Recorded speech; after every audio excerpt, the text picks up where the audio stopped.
নমস্কাৰ সকলোলৈ। সুধাকণ্ঠ ডক্টৰ ভূপেন হাজৰিকাদেৱৰ জন্ম শতবাৰ্ষিকী উপলক্ষে তেখেতলৈ শ্ৰদ্ধাৰ্ঘ্য জ্ঞাপন কৰিছোঁ। লগতে পাঠ কৰিবলৈ লৈছোঁ তেখেতৰে এটি স্বৰচিত কবিতা, প্ৰচণ্ড ধুমুহাই প্ৰশ্ন কৰিলে মোক। শুনিবচোন।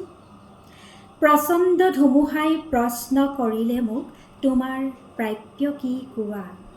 মনৰ দুৱাৰ মেলি নিৰ্ভীকভাৱে ক'লোঁ, তোমাৰ শক্তিখিনি দিয়া। বজ্ৰৰ গৰ্জনে বক্ষ উজাৰি ক'লে, তোমাৰ কাম্য কি কোৱা? মই ক'লোঁ, বজ্ৰ তোমাৰ শক্তিশালী উদাত্ত কণ্ঠটি দিয়া।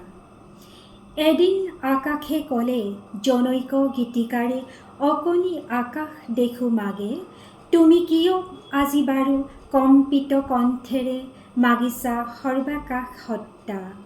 মই ক'লোঁ, তুমিয়েতো কৈছিলা ৰাতিপুৱা, যিমানে বিলাই দিবা সিমানে মহান হবা, তাৰে নাম সঁচা উদাৰতা।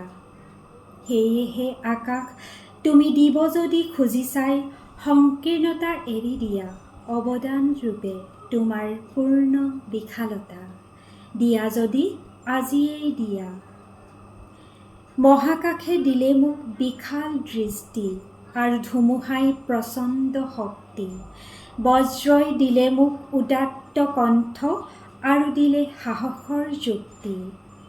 বজ্ৰৰ কণ্ঠেৰে ধুমুহাৰ শক্তিৰে গীত গাই কঁপাম দিগন্ত, দানৱৰ সমাজতো গাম মানৱৰে গীত, কলিজাৰ সঁচা সুৰসিক্ত।